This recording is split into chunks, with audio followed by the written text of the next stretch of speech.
Welcome to a Thursday off-day edition of the Believe in White Sox podcast here on the Believe Network. I am Greg Mraz, your host, as always. We altered our recording schedule a little bit this week, and this is why I'm doing two shows instead of one, or rather two shows instead of three. The White Sox got rained out against the Minnesota Twins on Tuesday. They ended up playing a doubleheader yesterday, and then an off day today. We're recording this on Thursday, July 11th, and then the start of a three-game series against the Pirates tomorrow night at home. Given where the White Sox are, it didn't make a whole lot of sense to me to do three shows this week. We already did our draft preview show, which if you have not listened to our draft preview show, go back one episode in the feed and check out who we think the White Sox should pick at the number 5 overall spot. We're going to do a draft in review show next week because it is the All-Star break and the White Sox have one All-Star. And quite frankly, the All-Star game is not something that is psychoanalytic for sports talk content. So to me, there's no reason at all to actually talk about the All-Star game unless Garrett Crochet pitches in it. But what I did want to focus on is the White Sox lose 2 of 3 to the Minnesota Twins. But there were some positive signs to be taken, and the number one storyline across White Sox Twitter and across baseball today is Michael Kopech and his immaculate inning. So for those of you that are unfamiliar, an immaculate inning is striking out the side on 9 pitches, which is basically 3 strikes to every batter in the only 3 pitches you throw. It's a 9-pitch inning. It has to be a 9-pitch inning. And Michael Kopech recorded the White Sox first immaculate inning, and this is a heck of a name, and it's actually a misnomer, since Sloppy Thurston in 1923. Now, Sloppy Thurston was the anti-nickname because apparently, according to Chuck Garfien of NBC Sports Chicago, was actually a very well-dressed individual. So Sloppy, not necessarily the right name, but it's good to see Michael Kopech throwing the baseball well. And I think that when we continue to talk about who is and who isn't going to be here for the distant future or the future past 2026, I keep saying it, I will continue to say it, that 2027 is going to be the competitive window for this team, or rather when you can expect them to potentially be competitive again, or at least show the seeds of competitiveness. So everything that you do now is with 2027 in mind. Michael Kopech is somebody, and this is going to be one of my greater criticisms of the White Sox organization and in terms of how they handle guys. He has been so jimmy-jacked around by this organization in terms of what he is and what he isn't. So Michael Kopech missed all of 2019 due to injury. He opted out of the COVID season, and the White Sox worked him back in as a reliever, made him into a starter, and he had a couple of decent starts as, a guy that they would pitch, 3 to 4 innings back in 2021. As a full-time starter in 2022, he actually was pretty darn good. His stats in 2022, 5-9 record, but he had a 3.54 ERA, 25 starts, 119 and a third innings of work, 57 walks, 105 strikeouts. So the walk numbers are a little bit high. Last year, I think, was where it really fell apart for Michael Kopech, and he's been open about his mental health struggles in the past, and I don't think the White Sox organization has done their best to help somebody like him be the best pitcher that he can be. He was terrible last year. He led the American League in walks issued with 91. He issued 91 walks in 129 and a third innings. I mean, you talk about a walk rate that's over 5 walks per 9 innings. I'm not going to do the math, but it's over 4.5 walks per 9 innings, which is a really bad number. And they decided to put Michael Kopech back in the bullpen, and it hasn't been as what the White Sox, I think, had hoped. So I think when you see, and he was just pumped up yesterday when he completed his immaculate inning. It was probably the biggest emotional lift you could have seen on his face because he's just a guy that, unfortunately, just can't seem to get it right for a long stretch of time. But it's good, I think, for both sides to find an amicable way, and he's not an unrestricted free agent until I think 2026. So he still has one more year of team control.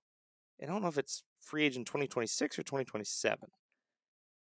So he's arbitration eligible again next year. So next year is his last ARB year, and then he's an unrestricted free agent after 2026.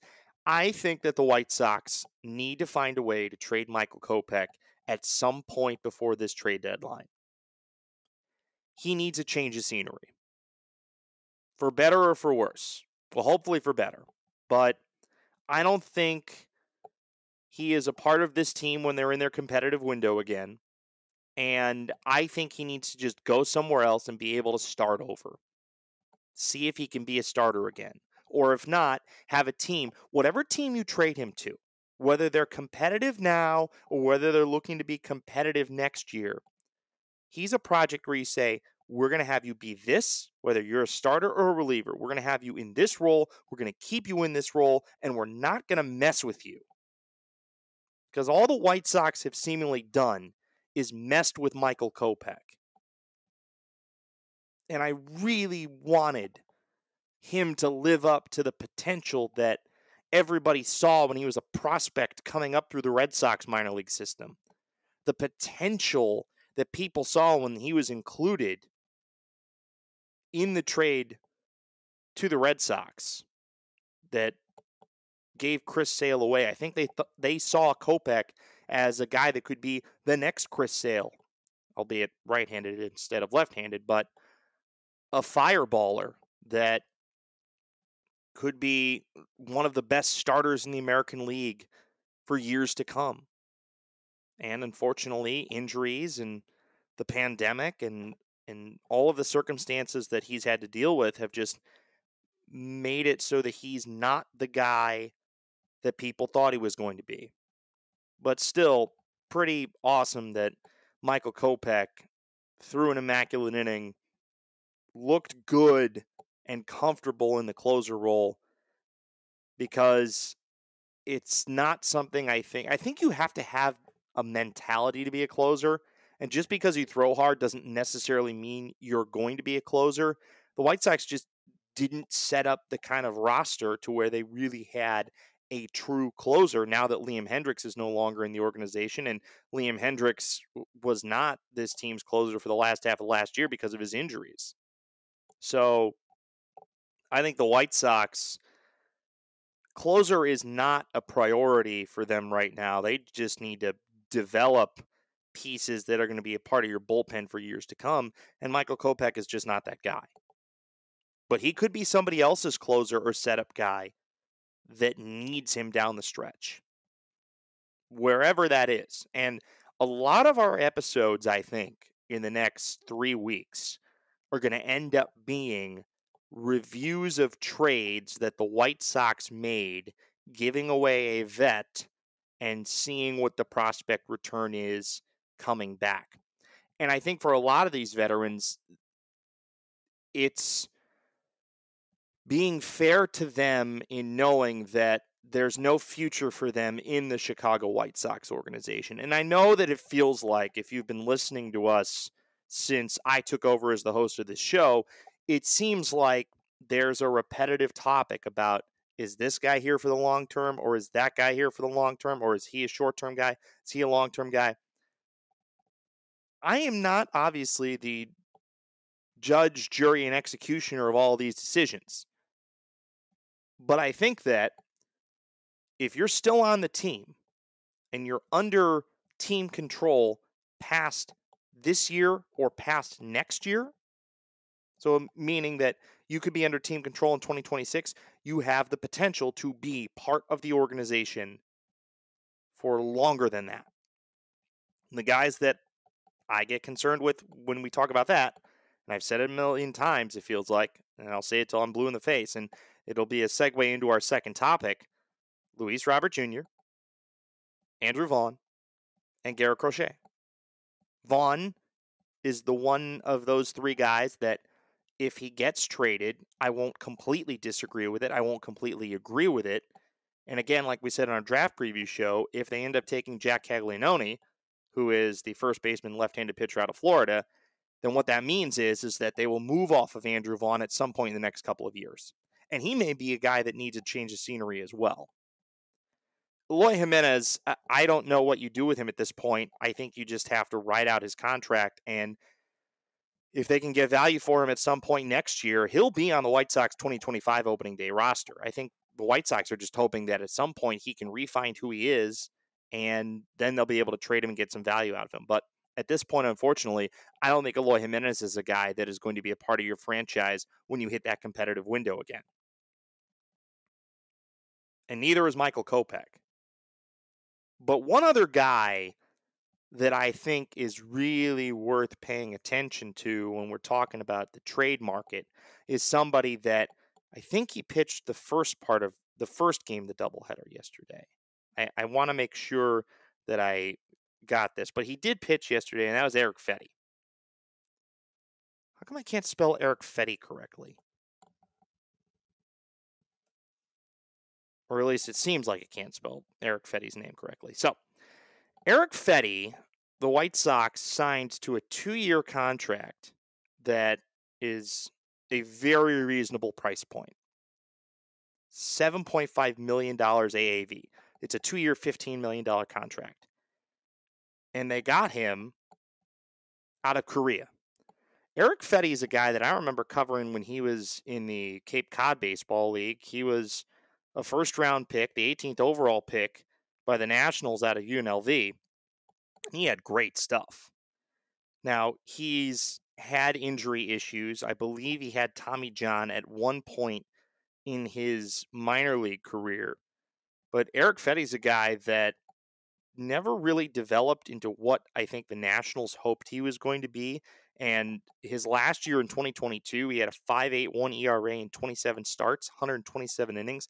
That's nothing to write home about. But Erick Fedde, after spending last year in the KBO, at this point, he's 7-3 with a 2.99 ERA.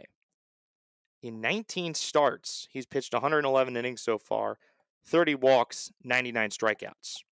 Erick Fedde, as a prospect, a former top prospect that effectively has been brought back to life, he has been elite. He has been a legit number 2 starter behind Garrett Crochet.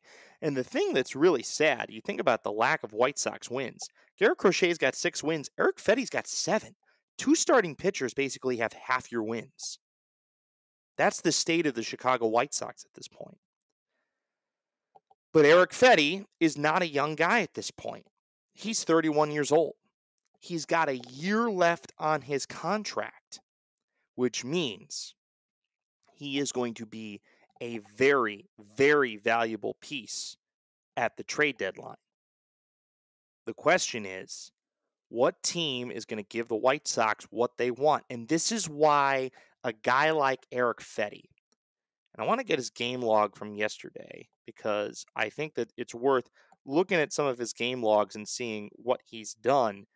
Yes, he pitched game 1 of the doubleheader yesterday. 5 innings, no runs, 4 hits, 2 walks, 5 strikeouts. Erick Fedde has gone at least 5 innings in each of his last 7 starts, and he has given up 3 or fewer earned runs in 6 of them. His 2 starts in July, he's gone 11 total innings and allowed 1 earned run. He's been awesome. He's a guy that you effectively, and granted, I don't know if paying a guy $7.5 million a year is taking a flyer on somebody, but he's somebody that you hoped maybe he's good. Maybe he finds it with the success he had in Korea last year, and he has been more than what the White Sox could have hoped for. But again, and I keep bringing it back to this point, Erick Fedde, at 31 years old with an injury history, is not going to be a part of this organization when they hit their competitive window again. You get a lot more back for somebody like him if you trade him with a full year left on his contract. Because the team that's getting him, and it's a team that you expect is going to compete, And I don't know who that team is, but he will get traded. But if he doesn't get traded this year, when his value is at the highest it will ever be, it is a failure of the White Sox organization. And the comparison point between him and Garrett Crochet is Garrett Crochet is 6 years younger. Garrett Crochet has more years of team control. You can sign him to a long-term deal, and he can be effective when the White Sox hit their competitive window again. Eric Fetty, at this point, is a veteran that's filling out a rotation that has been better than you thought he would be. So, if the White Sox don't trade him by the time July 30th comes and goes, to me, that is a failure on Chris Getz and this organization to not capitalize on the value that you have helped develop. And I can't really think of a better 1-2 punch in a rotation on a terrible team than Garrett Crochet and Eric Fetty. The rest of the White Sox rotation has been below standard, but there is hope for the future with the Jonathan Cannons of the world and the Drew Thorpes of the world, and then hopefully the Noah Schultzes of the world coming up and making their debuts in the next year to 2 years. But Fetty is not the main piece that is going to be bantied about in trade talks surrounding the White Sox, and that gets me to our next topic. So the next topic that I want to discuss is surrounding a team that is going to make a desperate move come the trade deadline. And I say that because if the White Sox have the leverage to raid this team's minor league system for Luis Robert or potentially for a Garrett Crochet, although it's going to end up being Luis Robert that's the target. And again, I've said before that I do not think the White Sox should trade Luis Robert. But I saw this tweet, and this is why I wanted to talk about this today, because I think it's important to understand where this one team that I'm talking about is coming from. Who is that team? Well, I'll give you the stat first before I read you the tweet. As we've made mention of, the White Sox are not a very good offensive team. Right now, they're hitting .220. That is second to last in all Major League Baseball. The Cincinnati Reds and the Oakland A's are hitting at .229 and .225. They're above them. Both teams have losing records. The team that is currently last in Major League Baseball in batting average not only has a winning record, they are currently leading their division. And their division lead was a lot larger just a few weeks ago than it is right now. That team is the Seattle Mariners. And the Seattle Mariners are a team that is under a lot of pressure to win right now. I don't think that a lot of people thought that the Mariners were going to be competitive this year because they let Teoscar Hernandez go. They traded away Robbie Ray for Mitch Haniger, which was somewhat of a salary dump for salary dump situation. But the Mariners' young pitching has been awesome. Logan Gilbert has been fantastic. He's an all-star. Luis Castillo has been phenomenal for them as well. Pitching-wise, they're a really good staff, and I know their pitching coach. I had him in the minor leagues, Pete Woodworth. He is a great dude. Woody is one of the best pitching coaches there is. But the Seattle Mariners have a huge offense problem. They're a team leading their division that's hitting .217. I believe, as they filter this out, they are first in all of Major League Baseball in strikeouts. And it's not close. They have struck out offensively 974 times in 94 games. The Oakland A's have the second most amount of strikeouts in that same amount of game period, 913. So the A's have struck out 61 fewer times in the same amount of games, and they have the second most strikeouts in all of Major League Baseball. The Mariners' offense is a disaster, and Mariner fans are not happy now that Jared Kelenic, one of the main return pieces in the Edwin Diaz trade to the New York Mets, basically got traded to the Atlanta Braves for nothing, and Kelenic is having a good year. Kelenic in 78 games is hitting .269, 10 homers, 29 RBI. It's the best batting average of his career. He is on pace at this point to have career highs in home runs and runs batted in. His career high in homers is 14. His career high in RBI is 49. Now, granted, this is only his 4th year at the big league level, but he's a guy that many could argue needed a change of scenery or that the Mariners gave up on him quickly. So why do I talk about the Seattle Mariners? Well, the Mariners had a lead, I believe, of about 8.5 games in the American League West at some point in May, and the Mariners have hit the tank. They're still in first, but they only have a 2-game lead on the Houston Astros. Those are the only 2 teams in the American League West at the moment that have winning records. The Astros are 48-44. The Mariners are 51-43.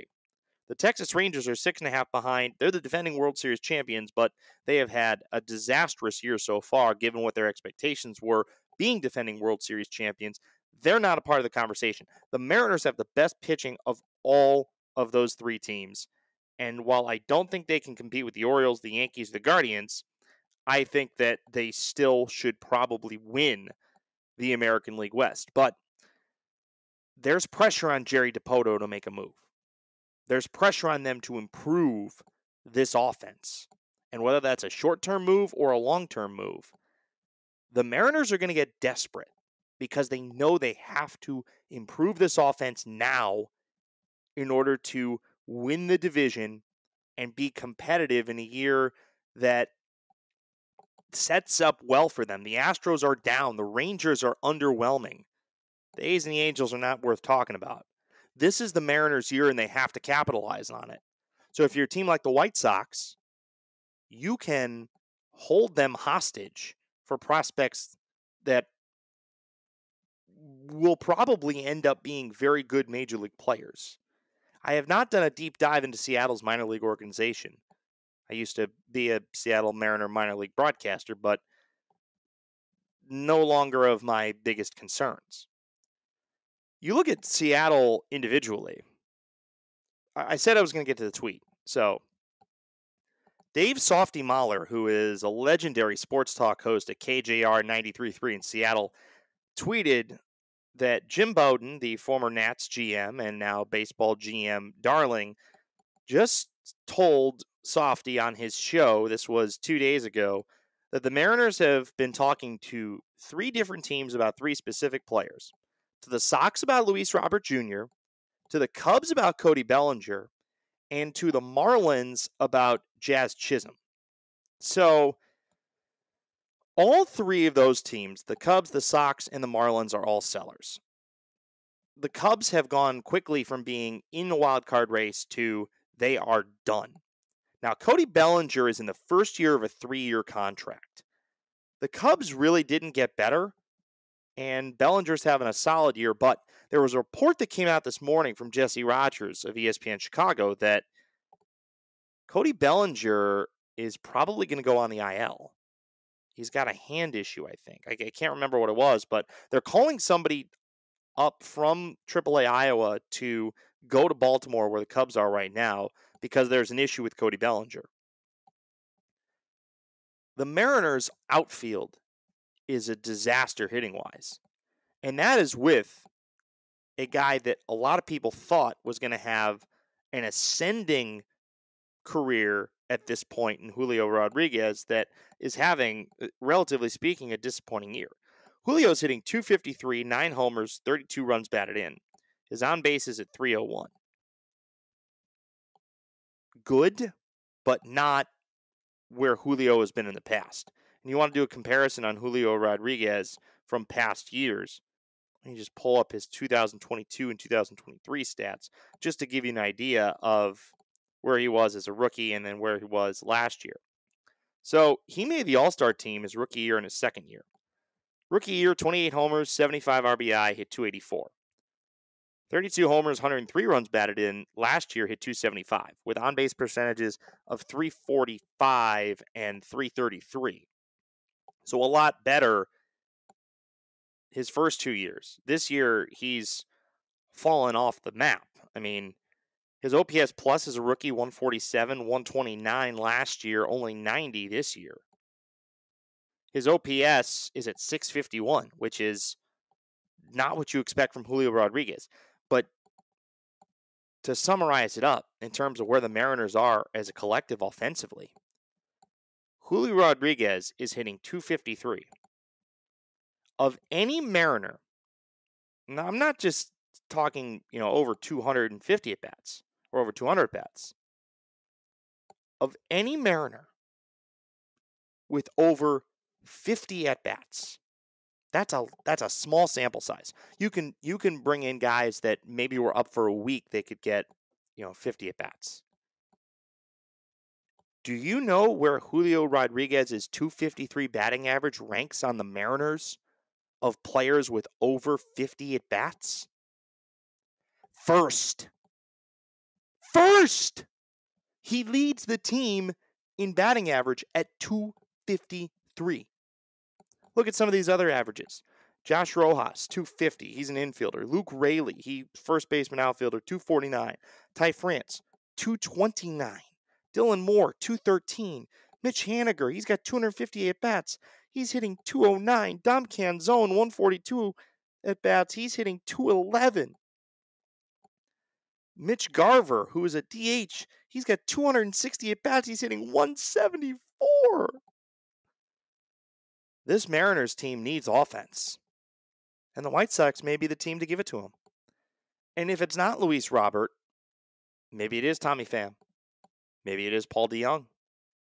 It has to be somebody that is going to add some pop to that lineup. Now, the White Sox aren't exactly the pinnacle of offensive success, but they have guys that are available to trade that can be rentals for a team that is in desperate need of offense. Chris Getz better have, and I don't have my cell phone with me, but Chris Getz better have Jerry DiPoto on speed dial. Those two better be talking a lot in the next 2 weeks because the time is now for the Seattle Mariners. The time is in the future for the Chicago White Sox. Help me help you. And if the prospect that they talk about is indeed Luis Robert Jr., the haul back for him better be immaculate. That's an all-in to win right now move if you're Seattle and you get to keep him for a significant amount of time. Could you imagine Luis Robert Jr. in the same outfield with Julio Rodriguez, especially now that Jared Kelenic is no longer there? That is a dynamic duo. Now, I don't know who has to move off of center field. My guess is they would keep Lou Bob in center and move Julio to right. Actually, having two center fielders isn't the worst thing in the world. My point being, the Mariners are the team that the White Sox have to do business with. Because there is not a team that is more desperate for offense that's in contention. The fact that Seattle Mariners are leading the American League West and have the worst team batting average in Major League Baseball is astonishing. It's so astonishing that if you didn't know what the records were, you would assume that the Mariners were a bottom basement team, but that's not the case. Now, why are the Mariners as good as they are? Well, you look at team ERA. Mariners 3.5 team ERA is the best in the American League and second best in Major League Baseball behind only Philadelphia and Atlanta. So, this is not a team that needs pitching. It's a team that needs bats. And hopefully the White Sox are the team to give them those bats. And on that note, we are going to say goodbye. No Pirates preview. I don't really feel that's necessary. It's the Pirates. It's a team from the National League, and they don't really have much of an impact on your season. They're still in it, the wild card, sort of, in the NL, but, I don't know. We'll recap the series after the draft, do a brief recap of that series. Maybe the White Sox will have made some moves by then. I will say this. We will be on it and active whenever a trade goes down, we will have a reaction for you. It may not necessarily be a video reaction. It may be a very quick audio reaction, but I will tell you this. When trades happen, we are going to be pumping out shows left and right. And hopefully, we will have content creators from the teams the White Sox trade those players to talk about the returns and then maybe talk about the impact that I think and what they think the said White Sox traded player is going to have on that organization. So, with that, we are going to say goodbye here on today's edition of Believe in White Sox. Make sure that you like and subscribe. Hit that like button, smash it, do everything you can to help get our numbers up. We're growing very slowly, but, as the tortoise and the hare once said, slow and steady does win the race. So hopefully we will win the race of life, in the words of the dearly departed Bill Walton. The race of life is one that we... All right, nobody came here to listen to me do Bill Walton. So if you're still here, thank you very much, and we will talk to you on Monday to give an analysis of the White Sox first-round pick, who I'm hoping is going to be Travis Bazzana, but we will see where that road takes us. Have a great rest of your week, everybody. Have a great weekend. Hopefully the White Sox can win a couple of games against the Buccos, and then we will talk about the newest member of the White Sox on Monday. Take care, everybody.